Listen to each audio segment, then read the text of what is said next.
on and on and on it goes. Endless these tracks are designed to be, but hey, you know, man, that's part of the fun of jamming along the backing tracks. Hey folks, how you doing? It's Nick Jennison. It's the Monday Guitar Show. We're doing the thing that we do on Mondays, which is hang out and talk about the guitar. I got an old friend on my lap today. Decided, as I was looking upon the many guitars that I'm lucky enough to have in the studio with me today, that I haven't played this one in some time. Not since we did a review of the bare knuckle polypaths, which are no longer in this guitar, sadly. Might put them back in. Maybe. Who knows? Anyway, waxing about guitars aside, welcome. It's great to have you on board. We do this every Monday. We hang out, we chat about the guitar. Our objective being, as it always is, to make you, that's you, dear viewer, a slightly better guitar player when you leave than you were when you arrived. Or in some cases, a significantly better guitar player, because we've been getting some big wins for a lot of our viewers recently, which is super cool. Makes me, as a teacher and a guitar player, very, very happy to see that. So today's topic is something of a rudimentary one, but it's one that is essential, right? You absolutely cannot progress on the guitar without understanding the topic of today's session, which is, drumroll please, how do you find the notes on the fretboard? It's a little more involved than that. It's how you locate the notes on the fretboard easily, instantly, and without any, let's call it without any additional computational power required, without having to devote too much brain power to the simple act of memorizing notes. Because let's be honest with ourselves, when we're playing, we want to be in the moment. We want to be focused on making music, on playing the things that we want to play, and not necessarily on just locating the stuff, so to speak. So it's an important lesson, I think, but I would say that because I'm the one delivering it. But even still, I think there's some important stuff to be gleaned here. And if you are an experienced guitar player who already knows all this sort of stuff, there may still be some pearls in here for you, especially if you're teaching younger guitar players or guitar playing friends who maybe want a little bit of advice. Maybe you are the guitar player in your circle and folks will be asking you, hey, how do I learn the notes on the fretboard? Anyway, yeah, hopefully there'll be some good stuff for everybody today. I think there will be. Just going to say that out loud. So anyway, if you are not already, do me a favour, whichever platform you happen to be watching this on, whether it's Lick Library, or Guitar Interactive Magazine, couldn't quite reach. Go ahead and drop us a subscribe. We would love to have you on board so we can let you know when we're about to go live. It's always more helpful if we can reach out to you directly through YouTube rather than having to go through the email channels. So anyway, if you're a new viewer, welcome aboard. If you're one of our returning viewers, let's say hello right about now. First of all, our first member in the house today was PJ. Way early. He says, hope you've got your Surfing with the Hydra tickets on order. Now, isn't that not an exciting prospect, let me tell you? So, folks who don't know what we're talking about, this is the upcoming Joe Satriani, Steve Vai duo tour. Now, they've toured before, right? The G3 thing has happened, but never as a double act. And it's really exciting. Something that me and a guitar buddy, we're going to go along. We're going to go and see them in York. It's going to be a lot of fun, man. Like, I can't wait, right? Really stoked about it. This is exciting stuff for young me, let's say, who has pictures or had pictures of Vi and Satch on his walls. This is a big deal, in my opinion. So yeah, looking forward to that, man. Hope you've got your tickets in order too.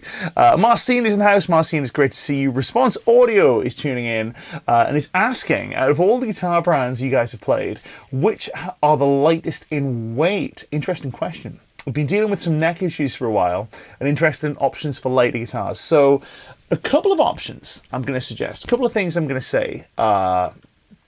Just maybe pulling them out of... kind of pulling them out of the air, let's say. So the first one that immediately comes to mind, and I got to declare right up front, I don't like these guitars. There's many things I can't get on with them. I think as a piece of design, incredible, but as an instrument for me to play, nope, nothing doing. It's Strandberg guitars.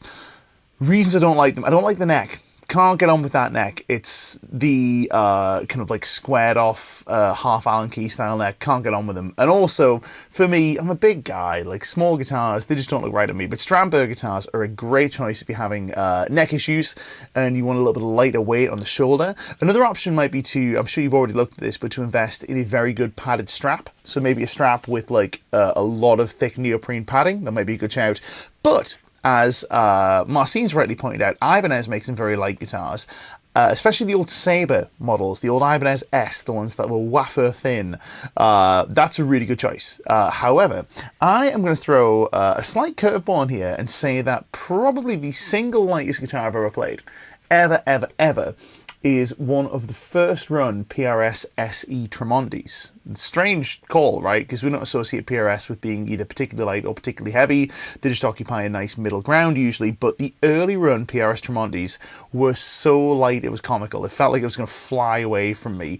Absolutely crazy. So that's one to check out too. Hopefully you get sorted, because, man, chronic pain like that, no fun. Oh, there we go. So I'm saying Strandberg, also not a fan of headless. I saw a review of the Ibanez Itchy 10, not really a fan of headless. I'm not a huge fan either. £4, that is something. That is something. So anyway, listen, if you guys have suggestions for lightweight guitars, we'd love to hear from you. Cranky Tom is tuning in. Lovely to see you. Larry Warren is here. Who else do we have in the house? Let's see if we've missed anyone. We've missed loads of people. Timothy Appling is here. Helmet Strap is tuning in and is asking, what do we all think of Squier FSR Classic Vibe 60s Custom Telecaster in Oxblood with gold hardware at Anderton's for insert money here, 439. That feels like a lot of money for a Squier, but I mean, I'm coming from an age when you know, the good Squiers started arriving. The good there have always been good Squiers, but you know, the current crop of good Squiers like the Vintage Vibe and the Classic Vibe and Vintage Modified, and they were like 200, 300 quid. That feels like a lot of money, but it's probably not. To be honest, it's probably just me being out of touch with how much guitars cost these days. Either way, I'm certain it'll be a lovely guitar, and it sounds like it's going to look really, really nice. Kim is in the house, literally just got off the phone. We're going to go for some food soon. It's going to be nice. Later on this week. Looking forward to it, us and the Lick Library crew. Who else do we have? Let's say hello to Franz. Franz is here. Jadabata, or Jadabata, or Yadabata, whose name I can never pronounce, but glad to have you on board. It's lovely to have you here. Block 18 is tuning in. John McGuigan is here. Mal Riley's here. Sacred Godslayer, our Italian Shred correspondent, is in the house. Steve McD. Chris Wright is here.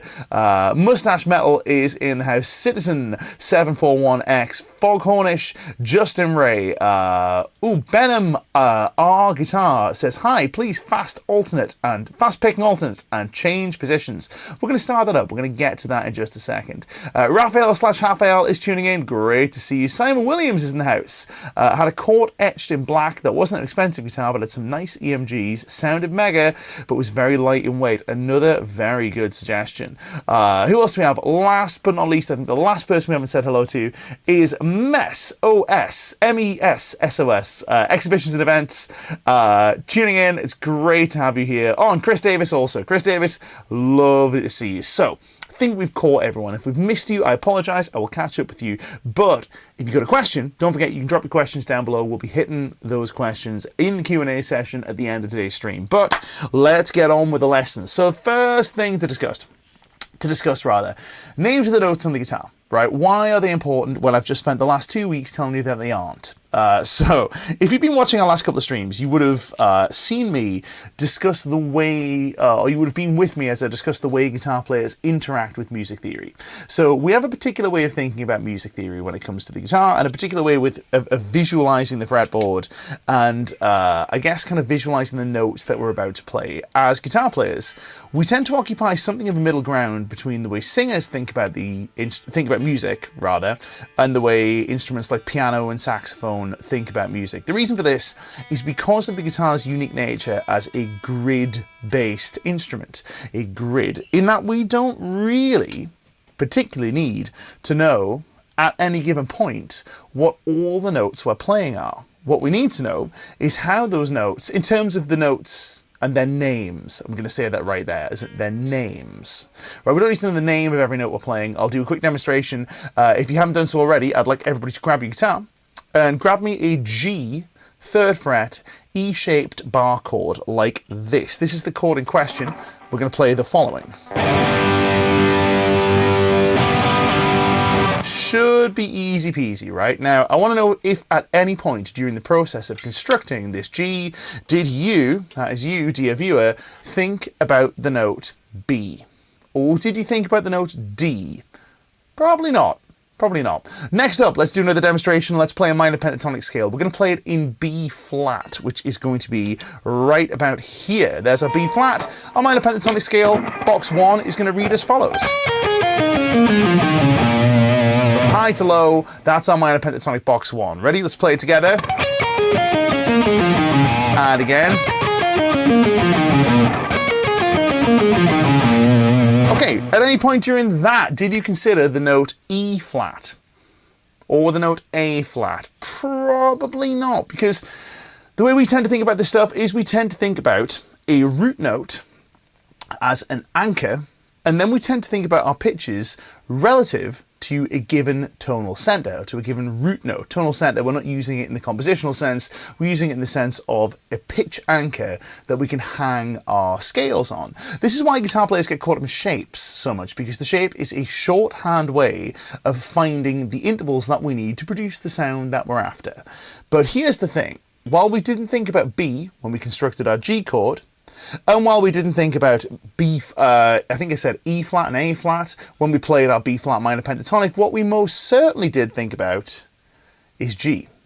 And we most certainly did think about B flat. We thought about those, right? Because that's where we anchor these ideas. And we need to understand the names of the notes on the guitar so that we can hang our root notes somewhere. We can't just play X pentatonic or Y major chord, let's say. We need to know which note name we're hanging these ideas on, and this is where learning note names comes in.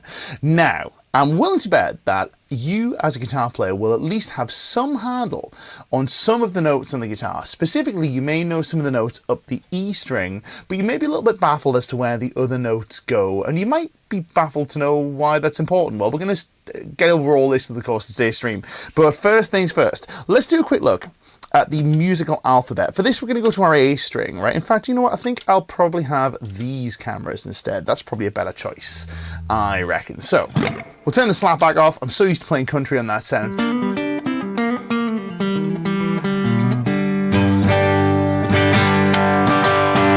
These pickups are great, but they are really disparate in terms of their output, let me tell you. So anyway, if we take our A string very quickly, with our A string we have the following notes available to us. If we play A, we then have a whole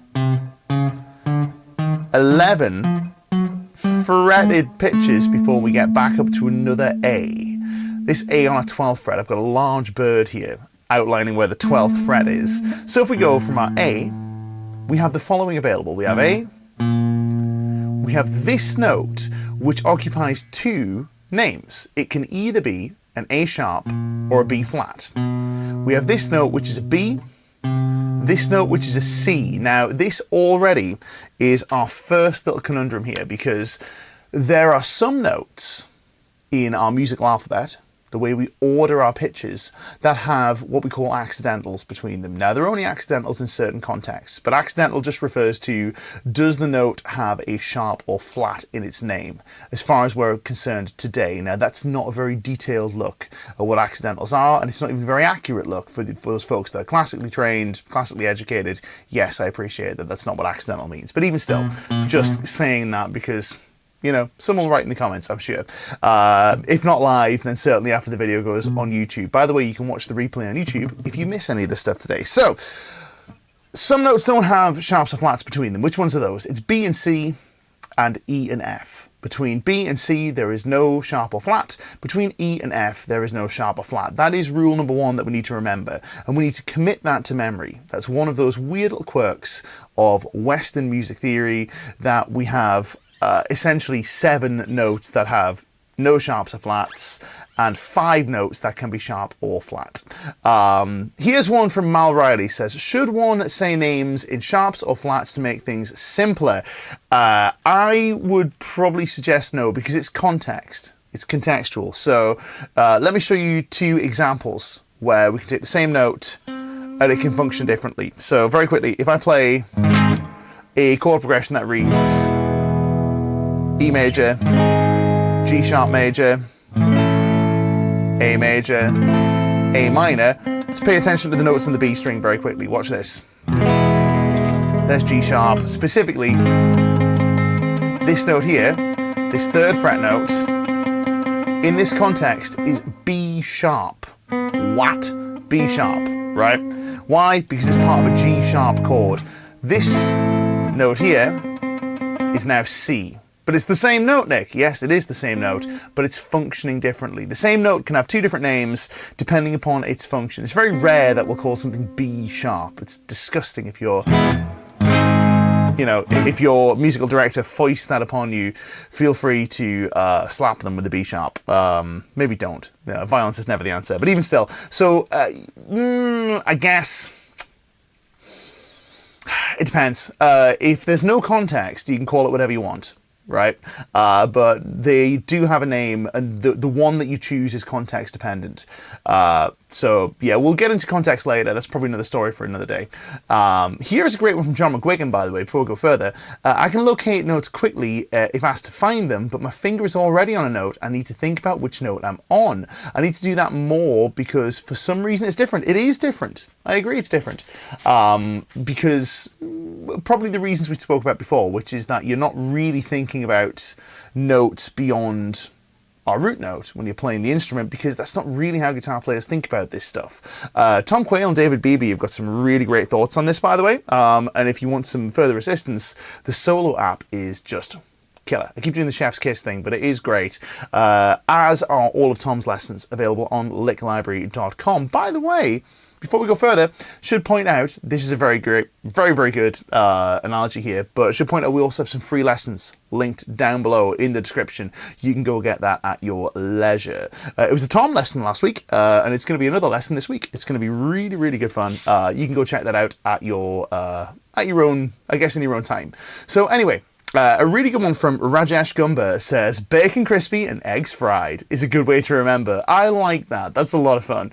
But that's because I'm a very hungry man and I eat lots of food. So yeah, any food analogy, sign me up. Anyway, returning to what we were talking about, we're going to have these cameras. So we have A sharp or B flat, B, C. Our next note is C sharp or D flat, D, followed by D sharp or E flat, you guessed it, E, and because eggs are fried, straight to an F. F sharp or G flat, G sharp or A flat, and then A once again, which is our octave. Now, you may be wondering where the term octave comes from. Well, the term octave means it's the eighth pitch, the eighth note. And you may be looking at me going, but Nick, that's not the eighth note, that is the 12th note. Well, yes, if we measure semitones, it's 12 notes. But if we go up a scale, specifically a major scale, A, 1, 2, 3, 4, 5, 6, 7, 8. The eighth note is the same as the first. If we go up the letters, A, B, C, D, E, F, G, A. 1, 2, 3, 4, 5, 6, 7, 8 is the eighth note. So here's a little trick, same thing, that we can use to help with this memorization business. And Mustache Metal is right to the point here, right? We're going to get to that in just a second.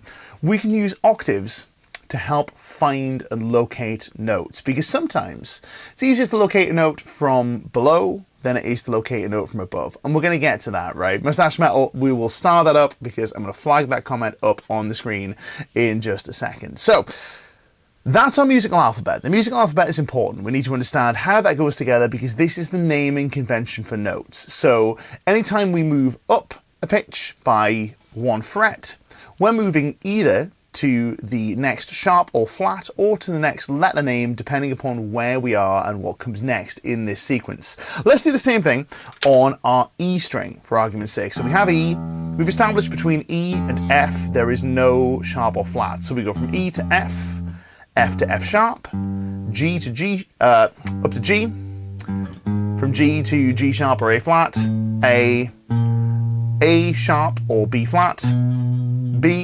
C, C sharp or D flat, D, D sharp or E flat, and finally E. Now, we should be able to do this on every given string, and any string that we have, we can play the same chromatic series of pitches and locate any note by calculating our way up. It's quite simple. So if, for example, we were to find, let's say, for example, we set ourselves the task of finding an E note on our D string.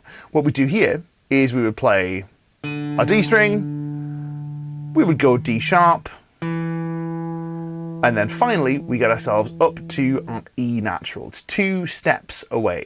Now we can start to conceptualize this as how many fret steps we have to take to get from one particular note to another particular note. And it's quite easy to remember once you kind of get a handle on this. But before we do that, let's take a look at a game that we can play. One of my favorite games. This is one from Joe Satriani's legendary Guitar Secrets book. And this is a game for finding pitches on a given string.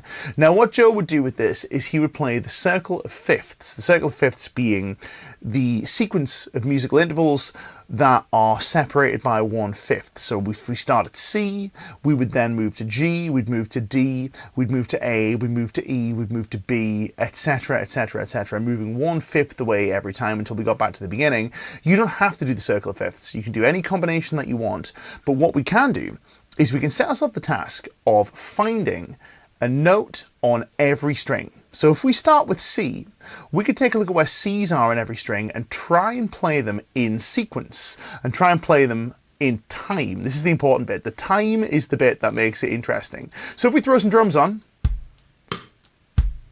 that'll do. Perfectly fine set of drums. If we play some drums, we can set ourselves the task of playing one note, say for example, every 4 notes, every 4 beats. So if we count 1, 2, 3, 4, we could play C, 2, 3, 4. There's another C. We could play C, 2, 3, 4, C, 2, 3, 4, C. Then again, then we play C, C again, C again. I'll tell you how I'm finding these in a second, but this is a really fun game and we're going to revisit this game at the end of the stream once we've had a little bit more knowledge under our belt. Let's do G's. G, G on the A string, E string again, G on the A string, G on the A string, G on the D string, G on the D string, G on the G string should be easy enough. There's open G. And then we go, then G, up here, G again, and then we go. I've just realized in the comments, Justin Ray has written basically the same thing, right? It's a great game. Now, we're going to challenge ourselves with this game right about now, and then we're also going to challenge ourselves with a game at the end of the stream, see if we've got any better with this. So we're going to play with quarter notes. I'll shout out a note and I'm going to ask you to find it on every string. I want you to let me know in the comments if you're able to do it or if you find it very difficult. Our objective should be to be able to do this quite quick. So for example, if we were doing I don't know, let's set myself up for a fail here. Let's do D. D's not that difficult. So if I go like this, if I play D, D, D, D, D, D, D, D, D, D, D, D. We should be able to do it as quick as that, I would suggest. If that makes sense. So, we're not going to do it like that. We'll do it one note every quarter, and we're going to begin with D notes. D notes on every string. Let's see how we get on. Ready? 1, 2, 3, 4. D again. Here we go. D again. A string. D again. I hope you're playing along. D, D string, then D, G string, B, B string that is, E string. Let's do A notes together. Here we go.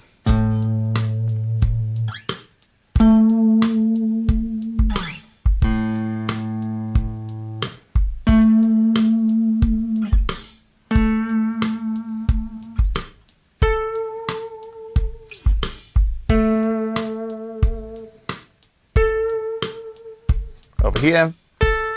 Anyone struggling, or are you guys getting this?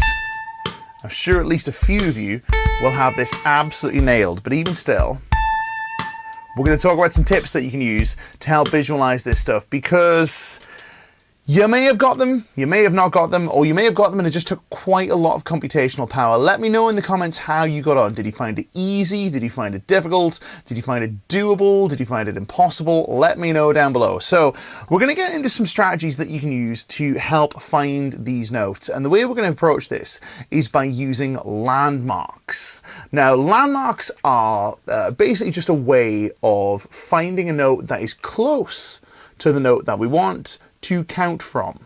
Or we could take the approach of finding a note, finding its octave, finding the note under the string, all that sort of business. We're going to do this again using the idea of landmark pitches. So some of you found this quite easy. I am pleased to hear that. For those of you guys who did get it easy, Francis, a little fast for me, but practice will help. It happens, right? So it's very difficult to find a speed that's going to be perfect for everybody in the stream, because there's lots of you watching. And I wanted to pitch this somewhere where some of you get it. Sacred Godslayer says, got rusty at this, didn't expect I would have lost the ease of doing it because I didn't practice it. It does take some maintenance, let's say. It takes a little bit of maintenance. Now, Citizen says, slightly different from how I go to it. I go for the repeats and then go up the octave after. Yeah, but got that. Okay, I see what you're going for. I see what you're going for. Yeah, nothing wrong with that. Great. Okay, so I'm pleased you guys are getting it, but let's talk about some landmarks that we can use to find some notes. So the first thing we're going to take a look at is the guitar's tuning. So the guitar's tuning is, well, it's an anomaly, right? If we were sensible, we would tune our guitar in fourths, like Alex Hutchings does, and like Tom Quayle does, because it's a logical tuning. It makes sense. Violins are tuned in fourths, tuned in fifths rather. Cellos are tuned in fourths. Basses are tuned in fourths. The guitar tuned weird. It's not even tuned to a chord. It's tuned to a strange Spanish setup. But it does allow us to play these chords. And it allows us to play these blues licks.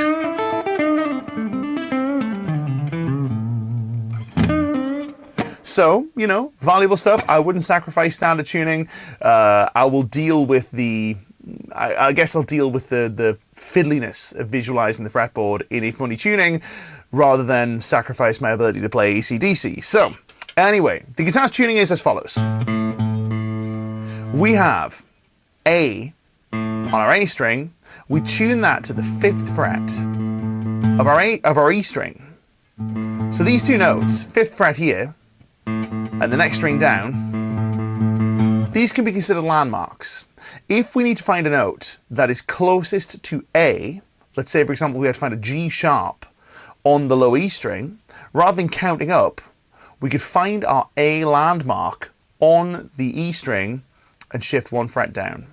So in this case, A, 1 fret down, G sharp. That is a much easier process than going 1, 2, 3, 4, 5. Is it G? Is it G sharp? We go A, 1 below. There it is. Same is true on every string. So our D string is here. We tune that to our 5th fret on the D string. That becomes another landmark. Now this presents us with a little halfway landmark between the open string and its octave point. The 5th fret, it's not quite halfway up the string, but it's close. Somewhere in the middle, halfway up the string will be the 6th fret. But even still, it's pretty close. So same is true on the G string. We tune the G string to the 5th fret of we tune the G string to the 5th fret of the D string. So this 5th fret note is going to be D. The only exception to this is the relationship between the G and B strings. It's a weird relationship, man. We have G string here.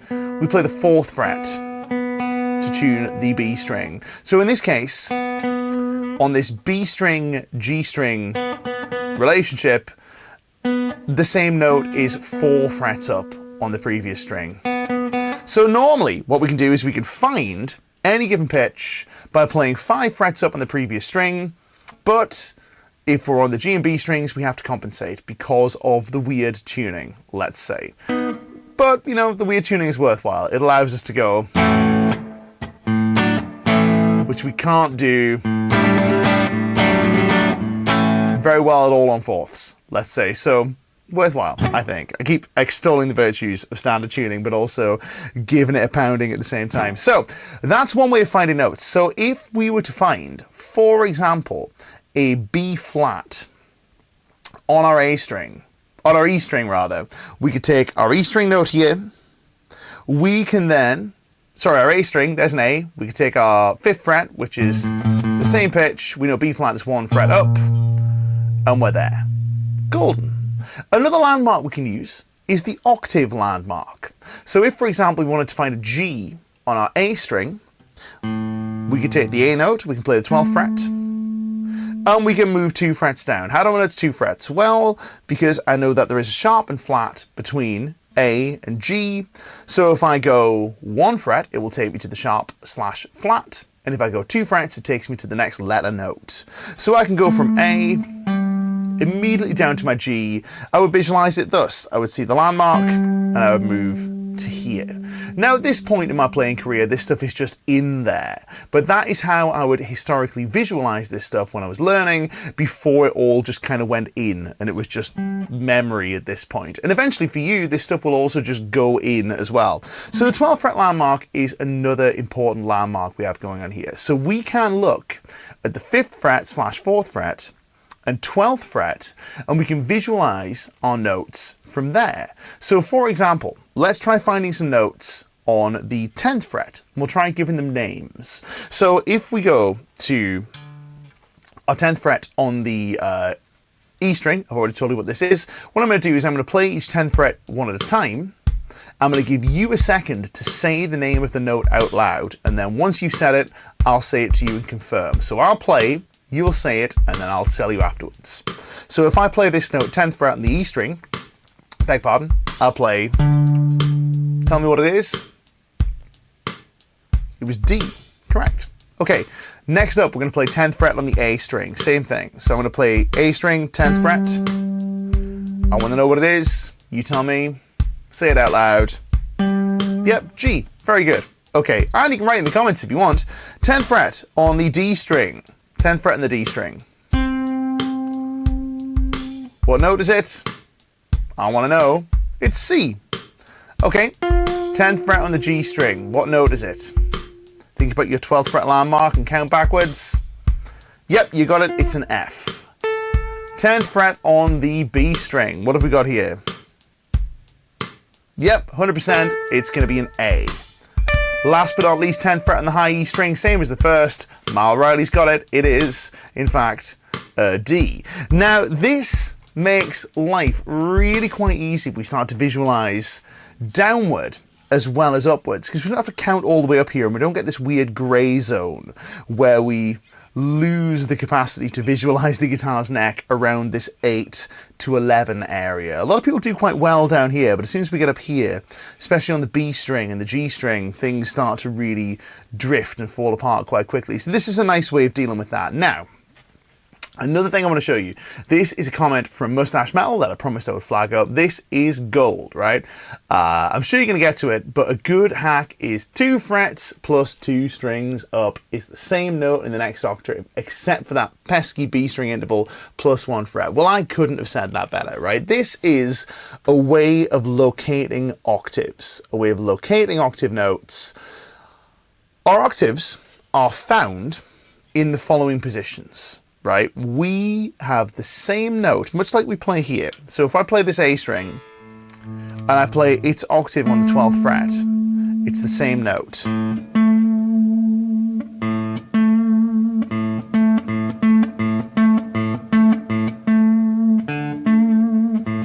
Now that same note is 1 octave higher, but it has the same letter value. We can also find octaves in this shape. Now, I'm sure you've sat and played this stuff.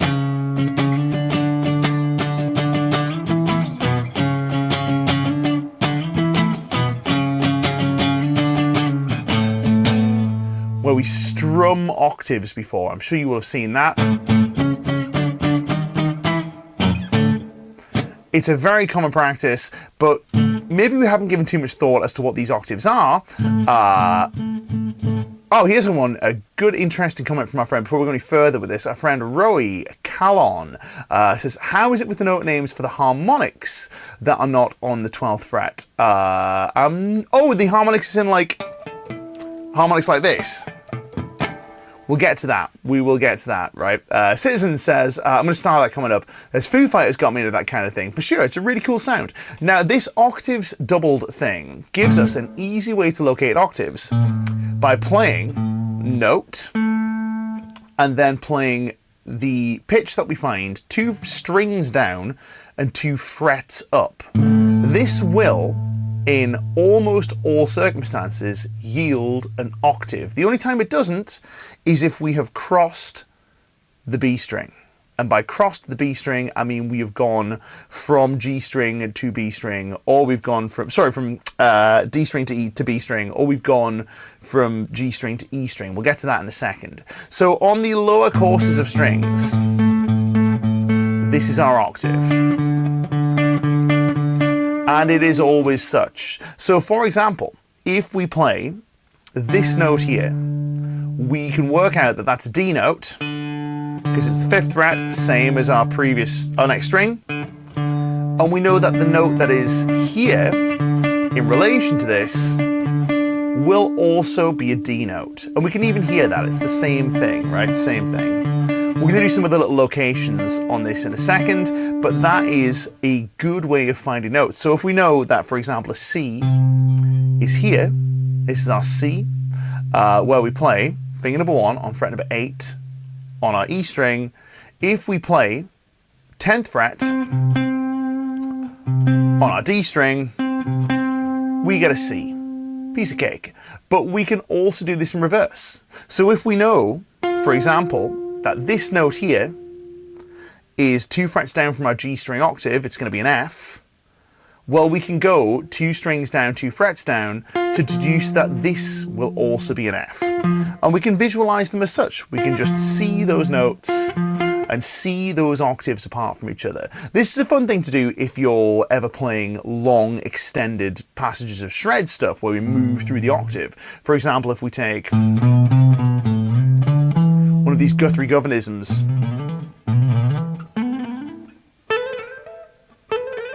visualizing these octaves gives us capacity to play all those crazy shreddy lines that are a lot of fun and maybe resemble a piano in terms of the way they sound rather than a guitar, because it's very easy to mirror stuff in octaves and the piano. For us guitar players rather, takes a bit more forethought. Maybe you don't need the chair bumping into your elbow either, which doesn't help. But even still, this octave thing works an absolute treat. Now, the next thing we need to consider with this is what happens when we cross the B string Rubicon. Well, when we go to the B string, Marcin says WTF lick 2.0. It's a fun lick, right? It's just, to be honest, I'm not going to say I made that up on the spot, but it's the sort of lick I'll play fairly regular. But when the amp isn't screaming at me, it might sound...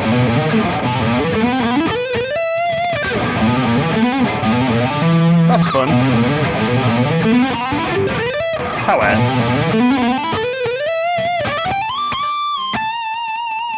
how is it easier to play it on a clean sound than it was to play it on the mega lead sound of Doom? Who knows? Maybe I'm just enjoying playing the clean sound today. But yeah, thanks, man. It's a fun lick, right? But the concept applies. So being able to mirror this in octaves, a valuable thing. Now, when we get to our B string, we need to compensate by 1 fret. Why? Because the B string is tuned 1 fret lower, so we have to move our frets 1 fret higher, which means we end up with this sort of situation where if we play this note here, which is the 5th fret on our D string, we play the G string, play the 5th fret on the, play the G string, 5th fret on the D string is also a G. Instead of playing here, which is 2 strings, 2 frets, we now have to make it 2 strings, 3 frets. This is where the B string tuning becomes a bit of a pain in the neck, but it's just one of those things we have to deal with. The next thing we might do is we might take a look at the 5th fret on the G string and its octave, which is going to be 2 strings, 3 frets. Why? Because we've crossed the B string. When we cross the B string, we have to change our octave shape. That's all there is to it. Now, a valuable tool for this is to take notes and lines. This is a good way of finding octaves, is to take notes and lines that you already know and learn how to play them in octaves, like Wes Montgomery, where we play...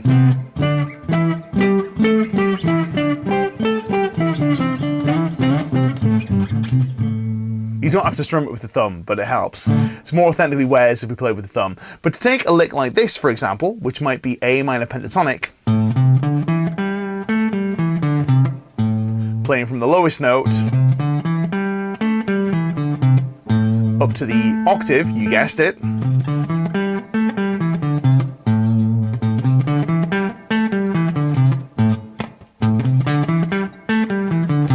Take licks like that and play them as octaves. So we get used to the positioning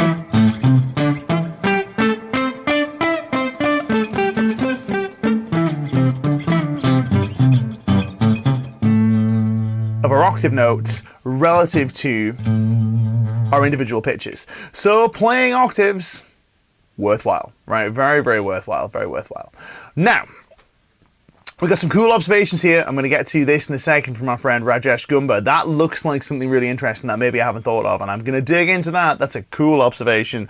We'll get to that in a second. But there's another thing that we can glean from our octaves, which gives us access to another landmark. Another landmark is Siri's trying to talk to me. Go away, son. Go away, Siri. Siri's trying to talk to me on my watch. There you go. Siri said okay. First appearance on the stream by Siri. Anyway, so I don't know why you're on. You should be switched off. I'm at work. Go away. Anyway, so we've got our octaves. This gives us access to another immediate landmark, because if we take a look at those 5th fret notes, our tuning notes, well, we can take a look at the tuning notes and play the octave of the tuning note. Now this gives us the 7th fret. The 7th fret is the octave of our tuning note, which gives us another little hack. And the other little hack we can use is that any given note that we play will have its octave 7 frets up on the next string. Unless, you guessed it, we cross the B string, because the B string is slightly weird. B string, G and B, well, we have to go 1 further fret. But this gives us the following. If we play E on our E string, we can find another E 7 frets up on the next string. If we play A, we can find another A 7 frets up on the next string. If we play D, we can find another D 7 frets up on the next string. If we play this note here, which is our B, oh sorry, if we play G, my mistake, play the G string, getting ahead of myself, play the G string, we have to go 8 frets up to the next string. Why? Because the tuning is weird. If we play B, we can go 7 frets up to the next string.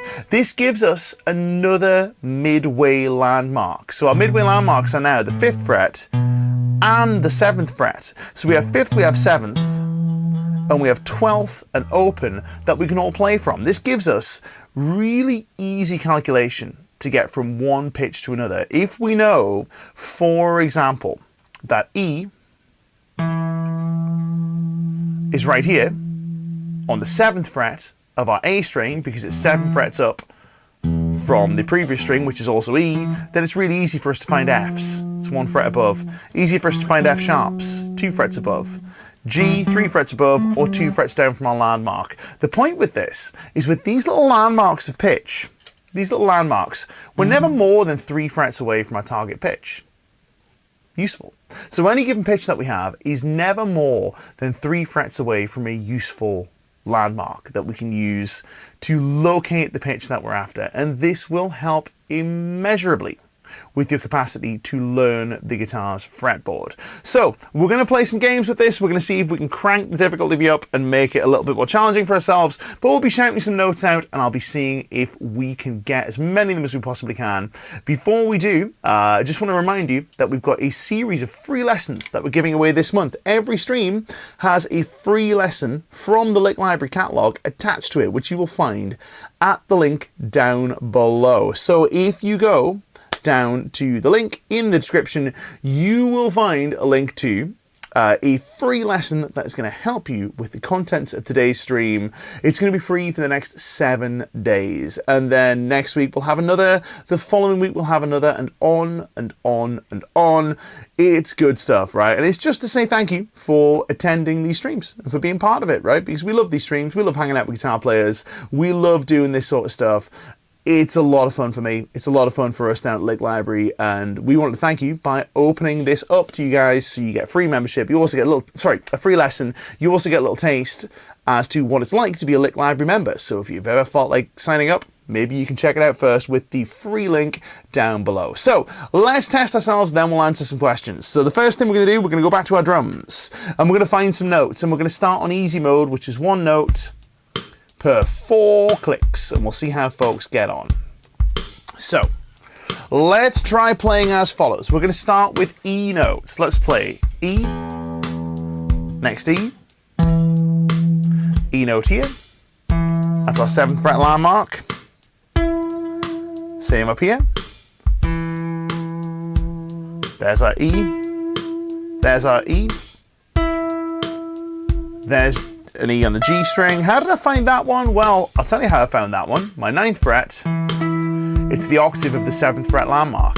Aha, there you go. E next. How did I find this one? Tuning note. 5th fret landmark. More E's. And it's octave. Let's do B. We'll do it together. B.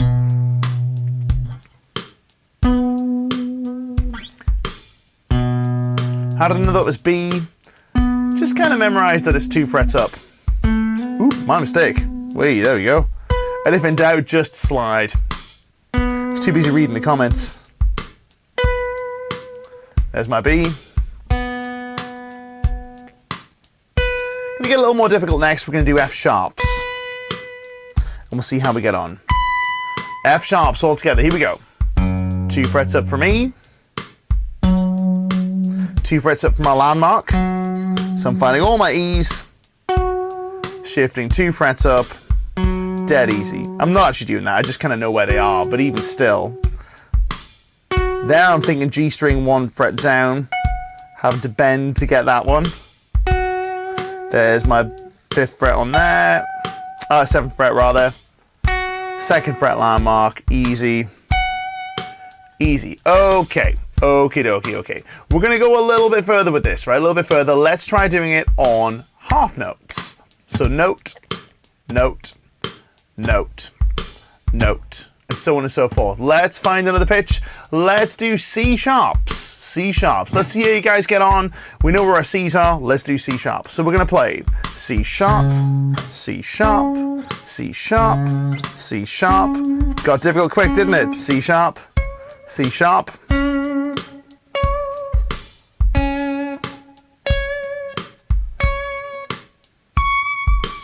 Got it? Let's do some challenging ones. Let's do G sharps. Again, we're moving circular 5th style here. G sharp.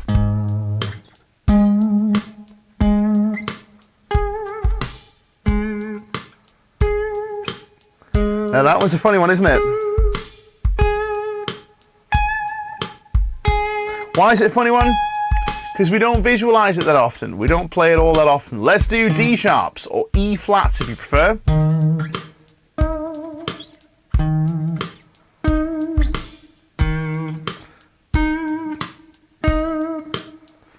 Quite easy if you take the E landmarks, shift them down a fret. How are you guys getting on? Let me know in the comments. Now that's a little bit faster. Let's go rapid. Let's go note, note, note, note, note. We're gonna do some easy ones this time to give you a sporting chance. Let's do G's. Ready? Here we go. Let's do G, G, G, G, G, G, G, G, G, G, G, G. Wow. Anybody get it? Did anybody get the fast one? Let me know in the comments if you did. If you did, you are unquestionably a master of visualizing the notes on the guitar's neck. And if you are not, then this is something for you to work towards, right? Being able to do it that quick will pay huge dividends in your playing, I promise, guarantee you this. Now, let's get on to some questions, because we've got some really good questions coming in. If you have a question, even if it's not related to this particular topic, drop it down below. We'd love to hear from you. Cracker Tom says, epic fail. It gets difficult quick, man. The easy ones we did first, but it gets difficult quick, let me tell you. Now, I didn't want to set you guys up to fail early on. That's cruel. I wasn't going to do that. But it shows you that there are levels, as people would say, and we want you batting at the highest possible level. Now, Marcin says failed on G sharp. G sharp's a weird one, isn't it? It's a weird one. We don't visualize that one very often. When was the last time we played in the key of G sharp? Anyway, B flat, fairly regular, let's say. A flat, not that often. Had a real fail on stage a couple of times with a band I was playing with, who played, I think I told you about this last week, it was a Cyndi Lauper tribute, and the first song was Change of Heart. So, Sacred God says, getting back to the 8th note speed, but I already did this stuff, I already had practice. What, like, bop, bop, bop, bop, bop, bop, bop, bop, bop, bop, bop, bop, bop. That's fast, man. That's fast for your hands, never mind fast for your eyes. It's impressive stuff. Impressive stuff. But I know you've put the hours in, man. I know you have. So for those of you folks who haven't maybe put the hours in for this stuff, it doesn't take that long to pull together, right? It doesn't take a huge amount of work, and it is definitely worth your time. So even if you spend 5 minutes doing this, if you do it by 5 minutes doing it every day, you'll have it in a month. Easy, and it'll never leave you. It will never leave you.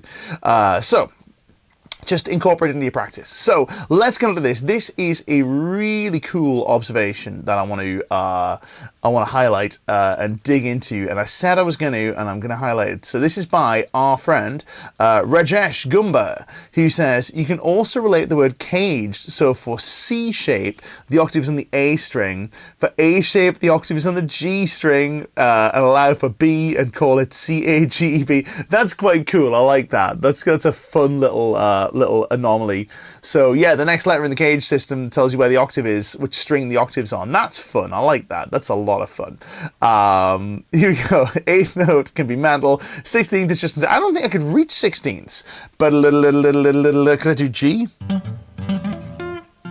Only on Instagram. But a little, maybe.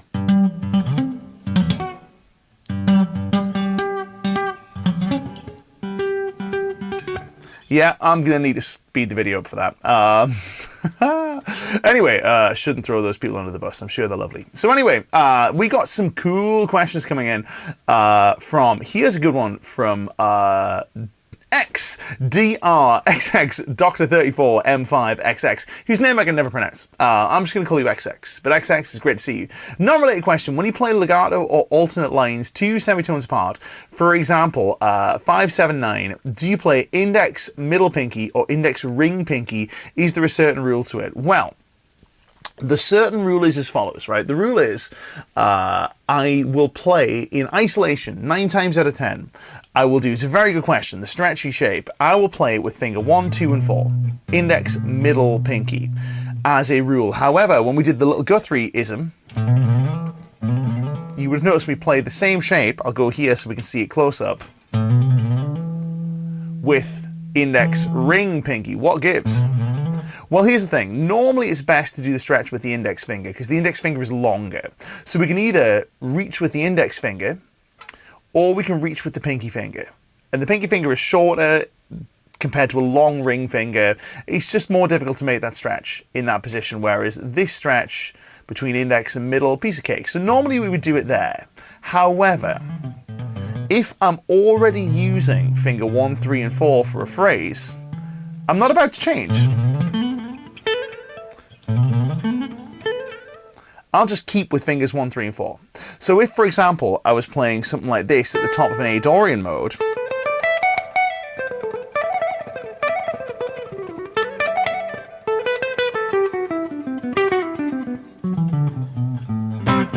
let's have a little bit of sauce. Let's treat ourselves to some gain, eh? Why not? Live a little.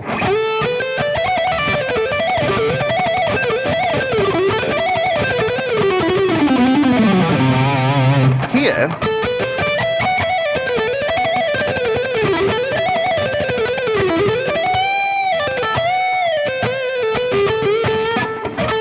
was already set up in this position,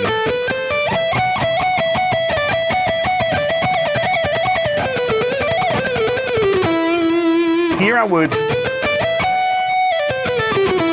maintain that 1, 3, and 4 relationship. So in answer to the question, I know you asked for legato, not picking, but still. Oh, you asked for alternate lines too? Yeah, cool. I would normally play it with 1, 2, and 4, but I wouldn't break out of a 1, 3, 4 pattern. If I'm using 1, 3, 4 for something that's nearby already, and I'm about to play another thing that I could play with 1, 3, and 4, I'll do it with that. Similarly, I don't feel bad if I'm going to be here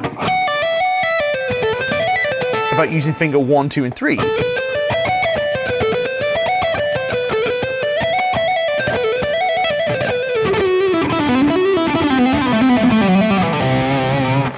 It's whatever's going to be most comfortable, but 9 times out of 10 in isolation, it would be this. So if you were just going to play a load of whole tone scale, I would use this fingering every day.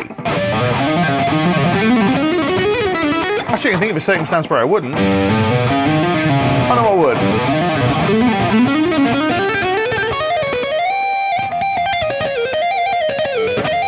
I need to get my shred chops back together. It's been a while.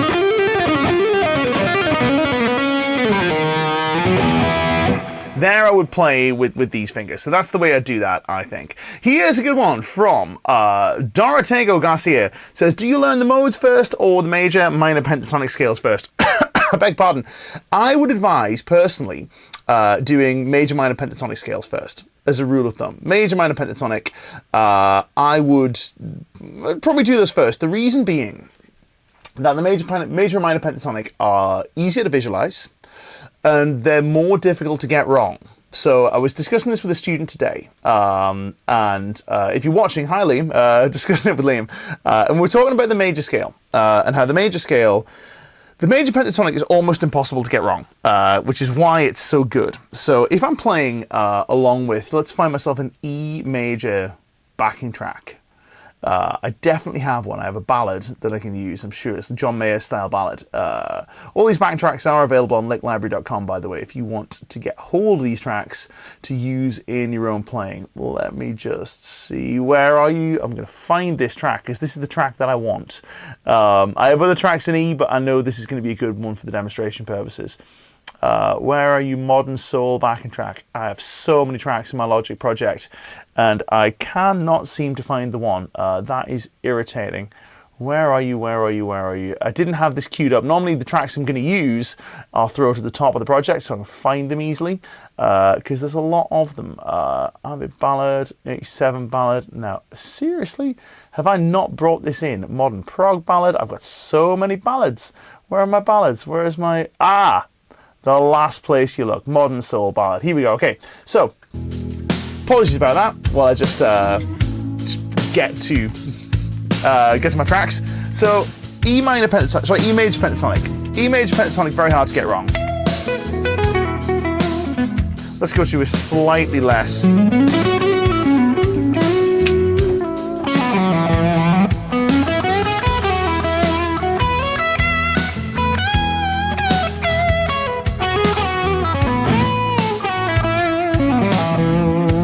Very difficult to get that wrong. Major scale.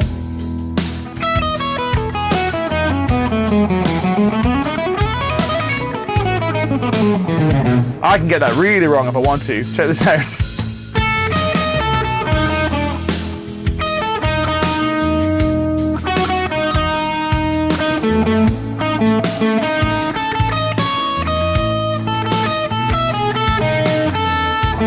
What a disaster.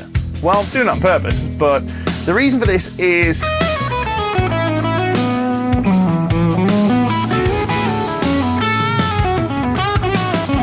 as Sacred Godslayer rightly pointed out,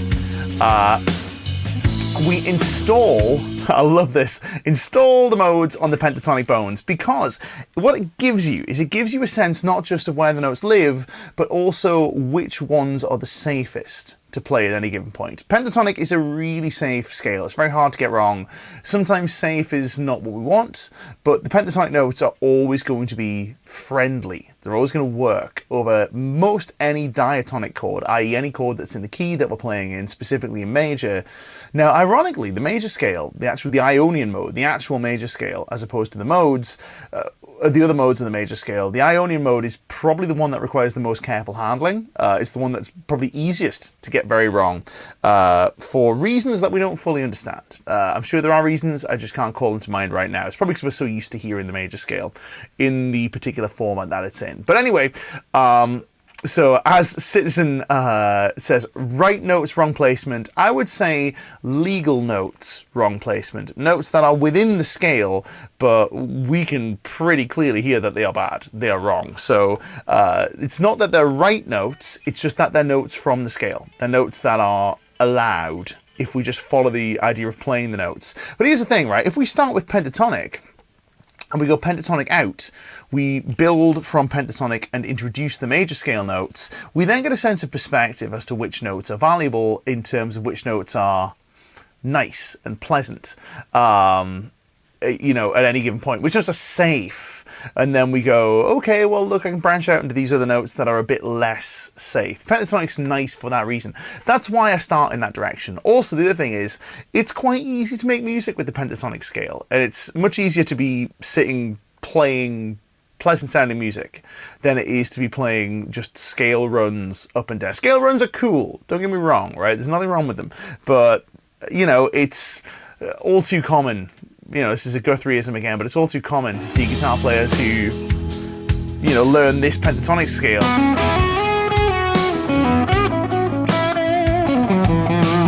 and have a little bit of music with it.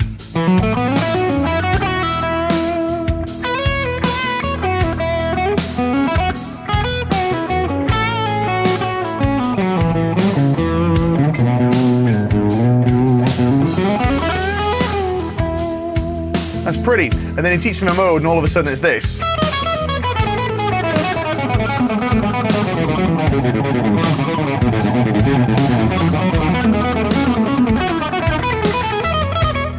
Where's the music gone? I mean, that is music, but you know what I'm trying to say. So, you know, pentatonic's easier to get a grasp with, which is why I tend to start this stuff with pentatonics for most people. And I certainly myself view pentatonics out over when pentatonic is the core, it's the framework, it's the skeleton upon which I'm building everything. So Franz has said, I started a minor pentatonic lesson from Sam and it gave me a lot of progression. Sam's stuff is really great, let me tell you. He's got some really cool pentatonic stuff. So folks, unfortunately we've run clean out of time, but we do this every week. I can't speak. We do this every week. My voice has run out. I've run out of the voice meter. I need to put a penny in the voice so that I can continue talking. We do this every week, right? Every Monday. If you're not subscribed, hit the subscribe bell down below. We'd love to have you on board. We're going to continue this with our objective of getting you from zero to full fretboard visualization wizard over the course of December. We're going to be talking more about this over the course of our next few streams together. We will, of course, be streaming all the way through the festive period. Every Monday we're going to be here. It's going to be a lot of fun. Thank you so much for having me. My name's Nick Jennison. It's been a pleasure. Don't forget, while you're here, go to licklibrary.com for lessons. Click the link down below for a free lesson. Go to guitarinteractivemagazine.com for news, reviews, all of that good stuff. I will see you guys same time next week. I think I'll play out in this ballad because it's a lot of fun. I'm really enjoying that. So let's get a little bit more gain and then we'll play out on our ballad. Thanks for having me. I'll see you guys next week.